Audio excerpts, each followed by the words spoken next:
മാംഗല്യം. പാർവതി വിശ്വാസം വരാത്തതുപോലെ ജഗനെ നോക്കി. മോനെ, ഇടറിയ ശബ്ദത്തോടെ പാർവതി അവനെ വിളിച്ചു. മകൻ തൻ്റെ കയ്യിൽ കയറി പിടിച്ചിരിക്കുന്നു. ജാൻവി പറഞ്ഞത് ശരിയല്ലേ അമ്മേ? അമ്മയ്ക്ക് എങ്ങനെ ഇതുപോലൊക്കെ ചിന്തിക്കാൻ കഴിയുന്നു? ജഗന്റെ നാവിൽ നിന്ന് ആ ചോദ്യം കേട്ടതും അവൻ പിടിച്ചു വെച്ച തൻ്റെ കൈ കുടഞ്ഞെറിഞ്ഞുകൊണ്ട് പാർവതി ദേഷ്യത്തിൽ രണ്ടടി പിന്നോട്ട് മാറി. അതേ സമയം തന്നെയായിരുന്നു മഹാദേവവർമ്മ വന്നിട്ട് ജാൻവിയുടെ കാലുകളിലേക്ക് വീഴാൻ തുടങ്ങിയത്. ജഗൻ കാറ്റുപോലെ വന്ന് അവളെ പിടിച്ചു മാറ്റി. അയാൾ വെറും നിലത്തേക്ക് പടഞ്ഞിരുന്നു പോയി. കുട്ടി ചതിക്കരുത്. നിന്റെ ഒരാളുടെ തീരുമാനത്തിൽ ഇല്ലാണ്ടായി പോകും. ഇത്രയും നാൾ ഞാൻ കെട്ടിപ്പടുത്തതെല്ലാം. മകനും മരുമകളും ചേർന്ന് നടത്തിക്കൊണ്ടുപോകുന്ന വൈദ്യശാലയാണ്. അതിനിടയിൽ ഞാൻ ഇങ്ങനെയൊരു തിരുമറി നടത്തിയെന്നറിഞ്ഞാൽ തകർന്നു പോകും എൻ്റെ കുടുംബം. ദേവി, ഇത് ഈ ഒരു തവണത്തേക്ക് നീ എന്നോട് ക്ഷമിക്കണം. ഇനി ഒരിക്കലും എൻ്റെ ഭാഗത്തു നിന്ന് എതിരായൊരു ചെറുവിരൽ പോലും ഞാൻ അനക്കില്ല. തറവാട്ടിലെ പരദേവതകളെ തൊട്ട് ഞാൻ സത്യം ചെയ്യുവാണ്. മോളെ, ഇതൊരു പ്രശ്നമാക്കരുത്. മഹാദേവനും വല്ലാത്തൊരു അവസ്ഥയിലായിരുന്നു. എല്ലാം കൂടി കേട്ടുകഴിഞ്ഞപ്പോൾ ജാനിക്ക് സമനില തെറ്റുന്നത് പോലെ തോന്നി. അവൾക്കൊന്ന് പൊട്ടിക്കരയാൻ തോന്നിപ്പോയി. നിങ്ങളെല്ലാവരും എന്താ ഇങ്ങനെ പെരുമാറുന്നത്? ആരും എന്താ എൻ്റെ ജീവിതത്തെക്കുറിച്ച് ചിന്തിക്കാത്തത്? അന്ന് ഞാൻ എന്തുമാത്രം വിഷമിച്ചു, എത്രമാത്രം ആഗ്രഹിച്ചു എന്നെങ്കിലും ഒരിക്കൽ ഈ സത്യങ്ങൾ തെളിയിക്കപ്പെടണമെന്ന്. എന്നിട്ടിപ്പോൾ സത്യം തെളിഞ്ഞപ്പോൾ എല്ലാവരും കുറ്റം ചെയ്തവർക്ക് സൈഡ് പറയുന്നു. ഇതിലും ഭേദം കുറ്റക്കാരി ഞാനാണെന്ന് തന്നെ എല്ലാവരും വിശ്വസിക്കുന്നതായിരുന്നു. ഈ സത്യങ്ങൾ ഒരിക്കലും കണ്ടുപിടിക്കപ്പെടാതിരിക്കുന്നതായിരുന്നു നല്ലത്. നിറക്കണ്ണുകളോട് ജാൻവി പറഞ്ഞതും ജഗൻ ഒരു നിമിഷം അവളെ അലിവോടെ നോക്കി. ജാൻവി. ജഗൻ അവളെ ആശ്വസിപ്പിക്കാനായി അവൾക്കടുത്തേക്ക് ചെന്നതും രൂക്ഷമായി അവനെ നോക്കി ജാൻവി. ശേഷം അവൻ്റെ കോളറിൽ പിടിച്ച് വലിച്ചൊളിച്ചു. നിങ്ങളോട് ഞാനൊരു 100 പ്രാവശ്യം പറഞ്ഞതല്ലേ ഞാനൊരു തെറ്റും ചെയ്തില്ല.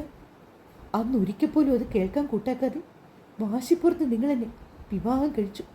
എൻ്റെ ജീവിതം നശിപ്പിച്ചു. അത്രയും പറഞ്ഞ് ബാക്കി പറഞ്ഞ് പൂർത്തിയാക്കാനാവാതെ ജാൻവി പാതിയിൽ നിർത്തി. ജഗൻ എല്ലാവരുടെയും മുഖത്തേക്ക് മാറി മാറി നോക്കി. മുത്തശ്ശൻ്റെ തീരുമാനത്തിന് എന്തെങ്കിലും മാറ്റമുണ്ടോ? ജഗൻ സേതുനാഥനെ നോക്കി ചോദിച്ചു. ഇല്ല ജഗൻ, സുഗന്ധിയും ഹിമയും ചെയ്ത തെറ്റ് തന്നെയാണ്. അതിന് ഞാൻ ഒരിക്കലും ന്യായീകരിക്കില്ല.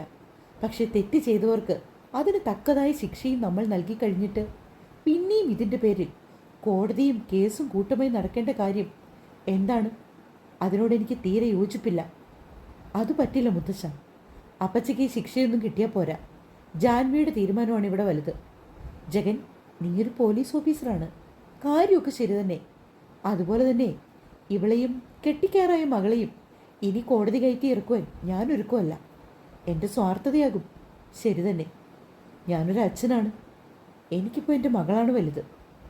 എങ്കിലെല്ലാവരും ഒരു കാര്യം കേട്ടോളൂ. മുത്തശ്ശൻ അപ്പച്ചിയും മകളുമാണ് വലുതെന്നല്ലേ പറഞ്ഞത്? അതുപോലെ തന്നെയാണ് എനിക്ക് ജാൻവിയും. ഞാനും കൂടി കാരണമാണ് ഇവൾക്ക് ഇങ്ങനൊരു അവസ്ഥ വന്നത്. ഇവൾ എന്നോട് ഒരുപാട് പറഞ്ഞതാണ് കുറച്ച് സാവകാശം കൊടുക്കണമെന്നും ഇത് തെളിയിക്കാമെന്നും. അന്ന് ബാക്കി എല്ലാവരുടെയും വാക്കുകൾ കേട്ട് എടുത്തു ചാടി ഞാനും ഈ വിവാഹത്തിന് സമ്മതിക്കുകയായിരുന്നു. അപ്പച്ചിയാണ് ഇത് ചെയ്തതെന്ന് തെളിഞ്ഞിട്ടും നിങ്ങൾക്കൊക്കെ ജാൻവി തെറ്റ് ചെയ്ത മനോഭാവമാണ്. മുത്തശ്ശനും ഇങ്ങനെയാകുമെന്ന് ഞാൻ ഒരിക്കലും പ്രതീക്ഷിച്ചില്ല. ജഗൻ, നിനക്ക് നിൻ്റെ ഭാര്യയുമായിട്ട് ഇവിടെ തുടരാൻ ബുദ്ധിമുട്ടുണ്ടെങ്കിൽ നിങ്ങൾ ക്വാർട്ടേഴ്സിലേക്ക് മാറിക്കോളൂ. ഓഹോ, അപ്പോൾ മുത്തശ്ശൻ പിന്മാറുന്ന ലക്ഷണമില്ലല്ലേ? ഓക്കെ, ആയിക്കോട്ടെ. ഞാനും ജാൻവിയും മാണിക്യമംഗലത്തിൻ്റെ പടി ഇറങ്ങുകയാണിപ്പോൾ. മോനെ ജഗൻ, നീ എന്തൊക്കെയാണ് പറയുന്നതെന്ന് നിനക്ക് എന്തെങ്കിലും നിശ്ചയമുണ്ടോ? പാർവതി ഓടി ജഗൻ്റെ അരികിലേക്ക് വന്ന് നിന്നുകൊണ്ട് ചോദിച്ചു. പിന്നെ എൻ്റെ ഭാര്യയ്ക്ക് പോലും നീതി ലഭിക്കാത്ത ഈ വീട്ടിൽ ഞാൻ എന്തിനു നിൽക്കണം? ഏത് സാഹചര്യത്തിലാണെങ്കിലും ഞാൻ താലി കെട്ടി ഈ വീട്ടിലേക്ക് കൂട്ടിക്കൊണ്ടുവന്ന പെൺകുട്ടിയാണ് ജാൻവി. അവളുടെ ആത്മാഭിമാനത്തിന് മുറിവേൽക്കുന്ന തരത്തിലുള്ള യാതൊരു പ്രവൃത്തിയും ആര് ചെയ്താലും അതിന് തക്കതായി ശിക്ഷിക്കപ്പെടണം. ഇനി കോവിലകത്തുള്ളവർക്ക് അവർ ശിക്ഷിക്കപ്പെടാൻ താല്പര്യമില്ലെങ്കിൽ ഈ മാണിക്യമംഗലം കോവിലകത്തെ ഒരു നിമിഷം പോലും ഞാൻ നിൽക്കില്ല. ഞാൻ മാത്രമല്ല, എൻ്റെ ഭാര്യയും. ജഗൻ്റെ വാക്കുകൾ ചാട്ടുള്ളി കണക്കെ പാർവതിയുടെ കാതിലേക്ക് തറഞ്ഞു കയറി. അവർ വല്ലാത്തൊരു വിലാപത്തോടെ തൂണിൽ ചാരി മെല്ലെ ഊർന്ന് നിലത്തേക്കിരുന്നു. ജഗൻ, പോകരുത് മോനെ. രാമനാഥൻ ഇടറി പൊലിഞ്ഞുപോയ സ്വരത്തിൽ ജഗനോട് അപേക്ഷിച്ചു. ഇങ്ങനെയൊക്കെ പറഞ്ഞെന്ന് കരുതി ഉടനെ നീ പോകാൻ തുടങ്ങുവാണോ ജഗൻ? മുത്തശ്ശൻ പെട്ടെന്ന് അവനോട് ചോദിച്ചു. നിങ്ങൾക്ക് അപ്പച്ചോടൊന്ന് ക്ഷമിച്ചൂടെ? പറ്റില്ല മുത്തശ്ശ. ഇന്ന് നിങ്ങൾ ഓരോരുത്തരും എൻ്റെ ഭാര്യയോട് കാണിച്ച സമീപനം ഞാൻ കണ്ടു നിന്നതാണ്. അതുകൊണ്ട് ഇനി ഒരു നിമിഷം ഇവളുമായിട്ട് ഞാൻ ഈ തറവാട്ടിൽ നിൽക്കില്ല. എനിക്ക് നിങ്ങളോട് എല്ലാവരോടും ഉള്ളതുപോലെ തന്നെ ഈശ്വരനെ സാക്ഷിയാക്കി ഞാൻ താലി ചാർത്തിയ പെണ്ണിനോടും ഉത്തരവാദിത്തങ്ങളുണ്ട്. ജഗൻ, നീ പറയുന്നതെല്ലാം ശരിയാണ്. അതിൻ്റെ പേരിൽ കോവിലകം വിട്ടു പോകേണ്ട കാര്യമുണ്ടോ മോനെ? സേതുനാഥൻ വീണ്ടും അവനെ അനുനയിപ്പിക്കാൻ ശ്രമിച്ചതും പാർവതി ഇരുന്നിടത്ത് നിന്ന് ചാടി എണീറ്റോ. വേണ്ടച്ച, അവൻ പോകുന്നെങ്കിൽ പോട്ടെ. അവനിപ്പോൾ നമ്മളെക്കാളും പ്രിയപ്പെട്ടത് മറ്റു പലരുമാണ്. ജാൻവിയെ അടിമുടി നോക്കിക്കൊണ്ട് പാർവതി അത് പറയുമ്പോൾ കൂടെ നിന്ന് എല്ലാവരും ഒരുതരം അവജ്ഞയോടെ ജാനിയെ നോക്കി. അത്ര നേരം മിണ്ടാതെ നിന്ന രാമനാഥനും ശബരിനാഥനും മുന്നോട്ട് വന്നു. ജഗൻ, ഇങ്ങനൊരു കാര്യത്തിന് നീ വീട് വിട്ടു പോകേണ്ടതായിട്ടുണ്ടോ? എന്ത് കാര്യമാണെങ്കിലും നമുക്ക് പറഞ്ഞ് പരിഹരിക്കാവുന്നതല്ലേ ഉള്ളൂ. എങ്കിൽ പിന്നെ ഇപ്പം ഇവിടെ അരങ്ങേറിക്കൊണ്ടിരിക്കുന്ന ഈ പ്രശ്നത്തിന് നിങ്ങൾ തന്നെ ഒരു പരിഹാരം കണ്ടുപിടിച്ചതാ? ജഗൻ അവരിരുവരോടുമായി ചോദിച്ചു. മോനെ, സുഗന്ധി ജാൻവിയോട് മാപ്പ് പറഞ്ഞില്ലേ? വെറും മാപ്പ് പറഞ്ഞാൽ തീരാവുന്ന തെറ്റാണോ ഇവരവളോട് ചെയ്തത്? പിന്നെ സുഗന്ധി എന്ത് ചെയ്യണമെന്നാണ് നീ പറയുന്നത്? ശബരിനാഥൻ ചോദിച്ചു. അപ്പച്ചി ഇനി ഒന്നും ചെയ്യണ്ട, ചെയ്തെടുത്തോളം മതി. പകരം നിയമത്തിന് വിട്ടുകൊടുക്കണമെന്നാണ് ജാൻവി പറയുന്നത്. അതിനോട് ഞാനും യോജിക്കുന്നു. എല്ലാവർക്കും ആലോചിക്കാൻ 10 മിനിറ്റ് സമയം തരും ഞാൻ. ആ സമയം കൊണ്ട് ഞാനും ജാൻവിയും പോകാൻ റെഡിയായി താഴേക്ക് വരും. നിങ്ങളുടെ തീരുമാനത്തിൽ മാറ്റമില്ലെങ്കിൽ ഞങ്ങൾ തീരുമാനിച്ചുറപ്പിച്ചതുപോലെ ആയിരിക്കും. അതെല്ലാം മറിച്ചാണെങ്കിൽ ഞങ്ങൾ ഇവിടെ തുടരും. ജഗൻ വെറും വാക്ക് പറയില്ലെന്നറിയാലോ എല്ലാവർക്കും. വരൂ ജാൻവി. ജഗൻ ജാൻവിയുടെ കൈയും പിടിച്ചു വലിച്ച് മുകളിലേക്കുള്ള കോണിപ്പടികൾ കയറി. മുറിയിലെത്തിയ ശേഷമാണ് അവൻ അവളുടെ കൈകൾ വിട്ടത്. വല്ലാത്തൊരു അലറിക്കരച്ചിലോടെ ജാൻവി ഭിത്തിയിലൂടെ ഊർന്ന് നിലത്തേക്കിരുന്നു. എടോ, താനെന്തിനാ ഇങ്ങനെ കരയുന്നേ? നോക്ക് ജഗൻ, നിങ്ങളുടെ വീട്ടുകാർ പറയുന്നത് പോലെ നിങ്ങളെയും കൊണ്ട് ഈ വീട് വിട്ട് മറ്റൊരിടത്തേക്കും പോകണമെന്ന് എനിക്ക് ആഗ്രഹമില്ല. പക്ഷേ സത്യങ്ങൾ എല്ലാവരും അറിഞ്ഞ സ്ഥിതിക്ക് തെറ്റ് ചെയ്ത ആൾക്കാർക്ക് അതിൻ്റേതായ രീതിയിൽ ശിക്ഷ കിട്ടണം. ഞാനിപ്പോഴും അതിൽ തന്നെയാണ് ഉറച്ചു നിൽക്കുന്നത്. പിന്നെ നിങ്ങൾ വിവാഹം കഴിക്കാനിരുന്ന നയോമി, ആ കുട്ടിയോട് ഈ സത്യങ്ങളെല്ലാം നമുക്ക് പറയാം. തെളിവുകൾ സഹിതം എല്ലാം കാണിച്ചു കൊടുക്കാം. പരസ്പരം ഒന്നാകാൻ ആഗ്രഹിച്ചത് നിങ്ങളാണ്. ആ നിങ്ങൾ തന്നെ ഒന്നാവണം. ജാൻവി പിന്നെയും ഓരോന്നും പറഞ്ഞു തുടങ്ങിയതും ജഗൻ തലയൊന്ന് കുടഞ്ഞുകൊണ്ട് മനസ്സിനെ വരുതിയിൽ നിർത്തി. തൽക്കാലം അതൊക്കെ മുന്നോട്ടുള്ള കാര്യങ്ങളല്ലേ, അതൊക്കെ നമുക്ക് പിന്നീട് തീരുമാനിക്കാം. പക്ഷേ ഇപ്പോൾ താൻ തനിക്ക് അത്യാവശ്യം വേണ്ട സാധനങ്ങളെല്ലാം ഒരു ബാഗിലേക്ക് എടുത്ത് പാക്കിയേ. എന്തിന്? എല്ലാം അറിഞ്ഞാൽ മാത്രമേ നീ വരൂ. നിന്നെ ഞാൻ അറിയണ്ടേ? നിങ്ങൾ എന്നെയും കൊണ്ട് എങ്ങോട്ടാണ് പോകുന്നത്? എവിടേക്കും പോകാൻ നിവൃത്തിയല്ലാണ്ടിരിക്കുമല്ല ഞാൻ. സത്യങ്ങളൊക്കെ അറിഞ്ഞാൽ ഉറപ്പായും എൻ്റെ വീട്ടുകാർ എന്നെ സ്വീകരിക്കും. അതല്ലെങ്കിൽ ഞാൻ കോളേജ് ഹോസ്റ്റലിൽ മാറിക്കോളാം. എൻ്റെ ഹോസ്റ്റൽ റൂം ഞാൻ ഇപ്പോഴും വെക്കേറ്റ് ചെയ്തിട്ടില്ല. എന്തായാലും ഈ വീട് വിട്ട് നിങ്ങൾക്കൊപ്പം ഇറങ്ങുന്നതിനെപ്പറ്റി ഞാൻ ചിന്തിക്കുന്നില്ല. ജാൻവി പറഞ്ഞു. എന്തായാലും ഞാൻ കെട്ടിയ താലി നിൻ്റെ കഴുത്തിലുള്ളിടത്തോളം നീ ഇനി നിൻ്റെ വീട്ടിലേക്കോ ഹോസ്റ്റലിലേക്കോ പോയി നിൽക്കാമെന്ന് പ്രതീക്ഷിക്കേ വേണ്ട. ജീവിക്കുന്നെങ്കിൽ ഞാൻ എവിടെയാണോ ഉള്ളത് അവിടെ തന്നെ ജീവിക്കും. അവസാന വാക്കുപോലെ ജഗൻ പറഞ്ഞതും ധാർഷ്ട്യത്തോടെ ജാൻവി ചാടി എണീറ്റു. കൊള്ളാം, നിങ്ങൾ മാത്രം തീരുമാനിച്ചാൽ മതിയല്ലേ? തൽക്കാലം ഞാൻ തീരുമാനിച്ചാൽ മതി. ജഗൻ പ്ലീസ്, ഞാനായിട്ട് നിങ്ങളുടെ കുടുംബത്തിൽ ഒരു പ്രശ്നം ഉണ്ടാക്കാൻ നിൽക്കുന്നില്ല.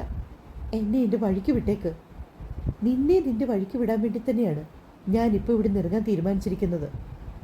എന്താ എന്തേലും പറയാനുണ്ടെങ്കിൽ മനുഷ്യന് മനസ്സിലാകുന്ന ഭാഷയിൽ പറയൂ ജഗൻ.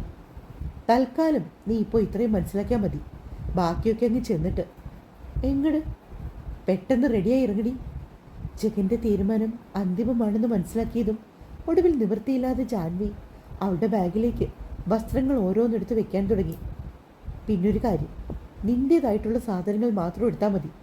അല്ലാതെ മിഥുവിൻ്റെ എന്തെങ്കിലും നീ ഉപയോഗിക്കുന്നുണ്ടെങ്കിൽ അതൊക്കെ ഇവിടെ തന്നെ ഉപയോഗിച്ചിട്ട് വേണം വരാൻ. നിനക്ക് ആവശ്യമുള്ളതെല്ലാം വാങ്ങിത്തരാൻ എനിക്കറിയാം. അതിനാർക്ക് വേണം തൻ്റെ ഔദാര്യം? എനിക്ക് എന്താണോ ആവശ്യമുള്ളത് അത് സ്വന്തമായി വാങ്ങാൻ എനിക്കറിയാം. പുച്ഛത്തോടെ അതും പറഞ്ഞുകൊണ്ട് സാധനങ്ങളെല്ലാം ബാഗിലേക്ക് എടുത്തു വെച്ച് ജാൻവി. അവൾ ചെയ്യുന്ന ഓരോ പ്രവൃത്തിയും സസൂക്ഷ്മം വീക്ഷിച്ചുകൊണ്ട് നിൽക്കുകയാണ് ജഗൻ. വസ്ത്രങ്ങൾ എടുത്ത് ബാഗിലേക്ക് വെക്കുവാണെങ്കിൽ പോലും തൻ്റെ നേർക്ക് നീണ്ടുവരുന്ന ജഗൻ്റെ നോട്ടങ്ങൾ ഒരു കണ്ണാലെ ജാൻവിയും കാണുന്നുണ്ട്. താൻ എന്തിനാണ് എന്നെ നോക്കിക്കൊണ്ട് നിൽക്കുന്നത്? ഇയാൾക്കൊന്നും എടുത്തു വെക്കാനില്ലേ? തൽക്കാലം നീ നിന്നോട് പറഞ്ഞ കാര്യങ്ങൾ മാത്രം ചെയ്താൽ മതി. എൻ്റെ കാര്യം അന്വേഷിക്കാൻ വരണ്ട. അതും പറഞ്ഞുകൊണ്ട് പാക്ക് ചെയ്ത ബാഗുമായി ജാൻവി ആദ്യം മുറിക്ക് പുറത്തേക്ക് ഇറങ്ങി. അവൾക്ക് പിന്നാലെ ജഗനും.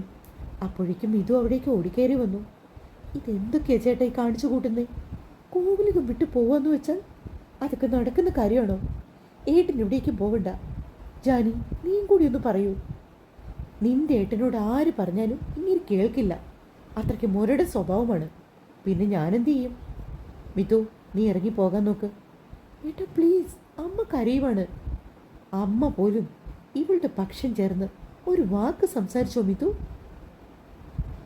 അത് കണ്ടതോടെ ജഗൻ മുന്നേ നടന്നു. ജാൻവിക്ക് മിതുവിനെ അഭിമുഖീകരിക്കാൻ ഒരു വല്ലായ്മ തോന്നി. ജാൻവിയുടെ മുഖം കുനിഞ്ഞുപോയി. മിതു വന്ന് അവളുടെ മുഖം പിടിച്ചുയർത്തി. എന്തെന്നറിയാതെ ജാൻവിക്ക് മിഴികൾ നിറഞ്ഞു. മിതു പതിയെ ജാനിയുടെ കണ്ണുകൾ തുടച്ചു കൊടുത്തു. നീ എന്തിനാ ജാൻവി കരയുന്നത്? മിതു ചോദിച്ചതും ജാൻവി ഒരു ഏങ്ങലോടെ മിതുവിൻ്റെ തോളിലേക്ക് മുഖം പൊഴുത്തി. നീ കരുതുന്നുണ്ടോ മിതു, ഇവിടെ എല്ലാവരും ചിന്തിക്കുന്ന പോലെ ഞാൻ നിന്റെ ഏട്ടനെ ഇവിടെ നിന്ന് എന്നേക്കുമായി കൊണ്ടുപോവാണെന്ന്? നീ എന്തിനാ ജാൻവി എന്നോട് ഇങ്ങനെയൊക്കെ ചോദിക്കുന്നത്? നിനക്കറിയാവുന്നതല്ലേ എന്നെ? ഞാൻ ഒരിക്കലും അങ്ങനെ ചിന്തിക്കില്ല.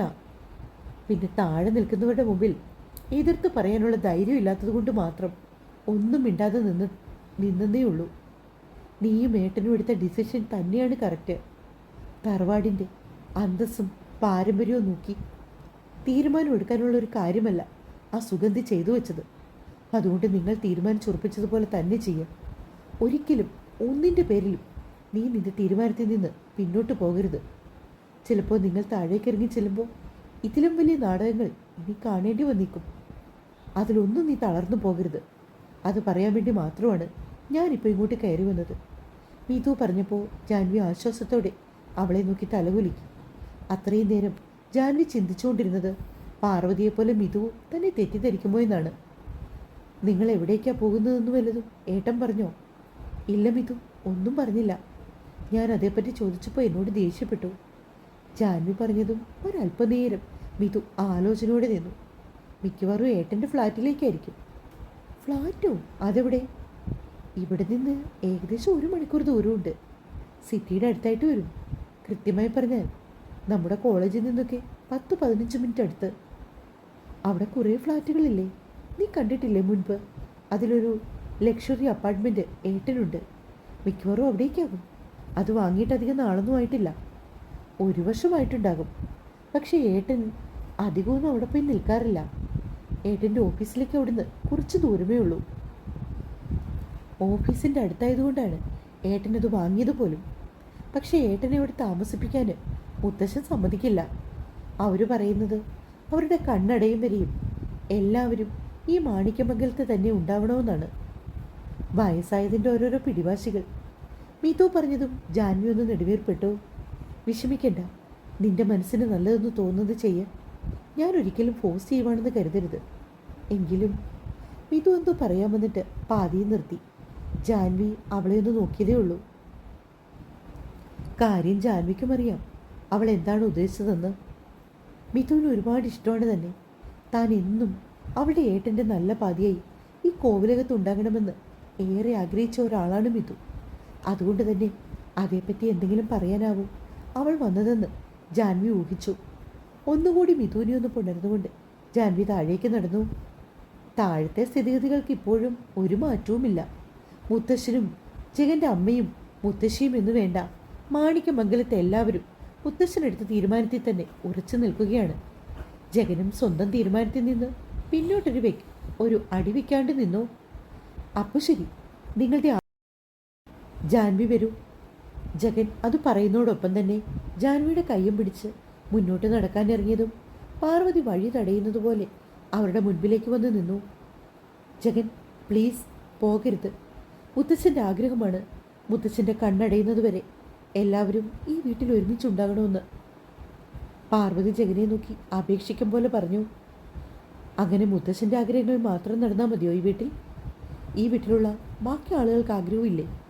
അറ്റ്ലീസ്റ്റ് ന്യായത്തിൻ്റെ ഭാഗത്തെങ്കിലും നിൽക്കണ്ടേ നിങ്ങൾ? അങ്ങനെ ഒരു പരിഗണന എൻ്റെ ഭാര്യയ്ക്ക് ഈ വീട്ടിൽ നിന്ന് ലഭിക്കാത്തിടത്തോളം കാലം ഒരിക്കലും ജഗൻ ഇവിടേക്ക് മടങ്ങി വരില്ല. പാർവതിയെ സൈഡിലേക്ക് നീക്കി നിർത്തിക്കൊണ്ട് ജഗൻ ജാൻവിയുടെ കയ്യം പിടിച്ച് മാണിക്യമംഗലം കോവിലകത്തിൻ്റെ പടികൾ ഒന്നൊന്നായി ഇറങ്ങി. ഒരു വാക്കുപോലും ശബ്ദിക്കാനാകാതെ മാണിക്യമംഗലത്തുള്ള അംഗങ്ങൾ ഓരോരുത്തരും ആ കാഴ്ച നോക്കി നിന്നു. എന്നാൽ ജഗൻ്റെ മനസ്സിൽ കടന്നുകൂടിയത് മറ്റു ചില കാര്യങ്ങളായിരുന്നു. തലേ രാത്രിയിൽ താൻ കേട്ട കുറച്ച് വാക്കുകൾ.